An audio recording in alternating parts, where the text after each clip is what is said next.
understand why men don't approach me at the park because I'm so cute. Like, you're telling me you wouldn't come up to this? Maybe I wouldn't either. Actually, I'm going to read Twilight now. Art of chasing does not exist anymore. The art of proper courting a woman does not exist anymore. I agree. Yeah. What happened to men pursuing girls? When was the pivotal moment that a man chose to not go after a girl anymore or put in any effort? It seems like guys can just put the bare minimum and not even really put in effort anymore. They don't really care to. Or they're like, why don't girls just go and make the first move and make the effort? When did it become a thing? Now it's like role reversal where they expect girls to be making the first moves, yearning for a guy and chasing him. That is, I feel like, the downfall of why it's so hard to meet someone, because men don't put in effort anymore or don't care to put in effort. And a relationship won't work unless the guy likes the girl just a tiny little bit more. He has to like her just the tiniest bit more. Men are very different. They don't court you. Like, whatever happened to flowers and phone calls and good morning, babe, and good night, babe? I used to think, why am I single? Is there something wrong with me? And then I went to therapy and realized, yes, there actually is. I am the problem. It makes sense if a guy really wanted to get to know you. This part immediately exposes the contradiction in modern dating. She expects flowers, phone calls, good morning texts, and consistent effort, but then admits that therapy made her realize she herself might be part of the problem. That admission is important because attraction and relationships aren't built on one person constantly chasing while the other simply waits. Effort has to be mutual, and when expectations become one-sided, resentment usually follows. And amazing type of man, amazing man. It must have been a good first date. I thought it was beautiful. During that week, he kind of just doesn't text me, whatever.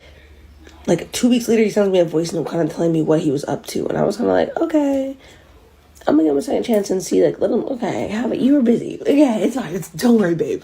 After he tells me he was busy and explains everything, I literally have not heard a lick of a thing from the man since. Who? What? Really, took me out. Had a good time. For no fucking reason. Literally munch for no reason.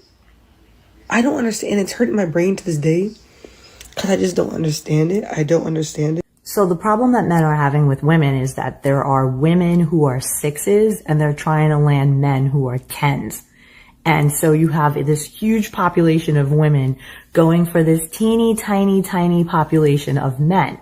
So what I would recommend to women is to really get real about your level, right? Don't lower your standards, just get real about where you measure up. So if you can look in the mirror and be like, okay, you know what? I'm a solid 6, maybe 7, right? So then find other 6s and 7s. There are so many. Right, the problem is people are cutting off their odds of meeting people because they're trying to date in this tiny window of people who aren't really for you. A man is not pursuing you. You know why he's not pursuing you? Because you're not that girl. He's just not into you. Another reason why a man is not pursuing you, he got somebody.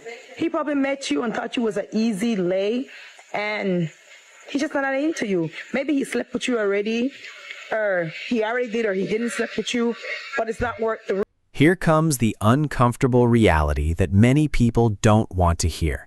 Sometimes a man isn't pursuing you because there simply isn't enough attraction or interest. Instead of assuming that men have stopped making effort altogether, it's worth asking whether the specific person you're interested in actually sees you as someone he wants to pursue. Rejection doesn't always mean something is wrong with you. It can simply mean the connection isn't there. About. I had told this girl who I know, who is from another state, we met, through mutual friends and stayed in touch, that she could come stay with me for a few days. Those dates coincided with when I was out of town. So he says, I had told this girl she could fly out and come stay with me, and if it makes you uncomfortable, I will cancel the trip and tell her not to come. So he was putting it on me to cancel this girl's flights. And I was like, absolutely not. I'm not making that decision for you. So I said, we're not exclusive. We've only known each other for a month. I want you to do what you would do in this situation. If based on your own ethics and your own moral compass, you feel like it's not appropriate to fly out a girl from another state and have her stay with you while the girl you're dating that you really like is out of town, don't do it. If you feel like it is appropriate, then you should do it. And I will react to whatever decision you make in the way that I feel is appropriate. Now, you might be saying you're playing games, you're testing him, but the reality of it is none of that is true. I want to know the morals, the ethics, the behavior of the person I'm dating without me having to dictate that for them. So if you're the kind of person who wants to fly out a girl from another state and have her stay with you while the girl you like is out of town, maybe we're not compatible, but I don't want to have to tell you not to do that. Not my responsibility. So I said a nicer version of that, and he never brought it up again, and I went out of town, so I assumed that this girl just didn't come. And for a bunch of different reasons, I end up coming back for my trip like 2 or 3 days early. And the morning I get back, he says, hey, when you get back from the airport, let's go get breakfast. And I say, sure, I'm not doing anything. So we meet up for breakfast, and as we're leaving, I think I asked, like, hey, what happened with that girl? Like, how did you cancel her trip? Because he hadn't said anything about it, so I was assuming that she didn't come. And he said, oh, I didn't. She ended up coming and staying with me. And I said, oh, when did she leave? And he says, she hasn't left. I'm going back to my house right now to drop her off at the airport. So he left this girl who flew out to stay with him to have breakfast with me and then told me about it. And then when I said, are you out of your mind? He said, I thought you would be flattered that I left her to hang out with you. Hello YouTube, thank you so much for coming back to my channel. So men have stopped pursuing women, men have stopped approaching women in public, and in today's episode we have women complaining about this. I am going to dive into these videos one by one, and I want us to start with this very woman. We have this woman talking about how men used to chase or pursue women in her mother's days. Now, this woman is refusing to accept the fact that her mother's days are different from these days. Women in these days are refusing to stay in their feminine energy. Women in these days are likely to shame. And this may be one of the biggest reasons modern men hesitate to approach women in real life. Social media has completely changed the risk involved. A man can approach someone in public, get rejected, embarrassed, or even have that interaction posted online for thousands of people to see. So from his perspective, sending a DM feels safer than risking public humiliation. Whether that's fair or not, the fear of rejection and social consequences has clearly changed how people approach dating today. Fun with. Now, this is my little opinion on why men are not approaching women in person. I feel like social media has a role to play here.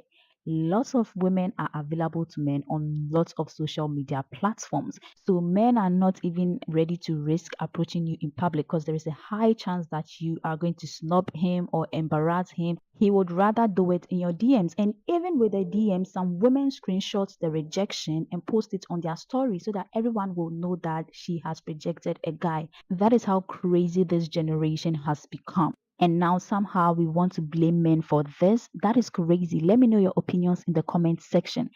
This is where I am ending today's episode. If you want your comments to be featured in my next video, then make sure you leave your opinions here. And if you are new here, please make sure you subscribe. If you're a regular viewer, I love you so much. And I hope to see you in my next video. Please stay safe out there. I love you all. Bye.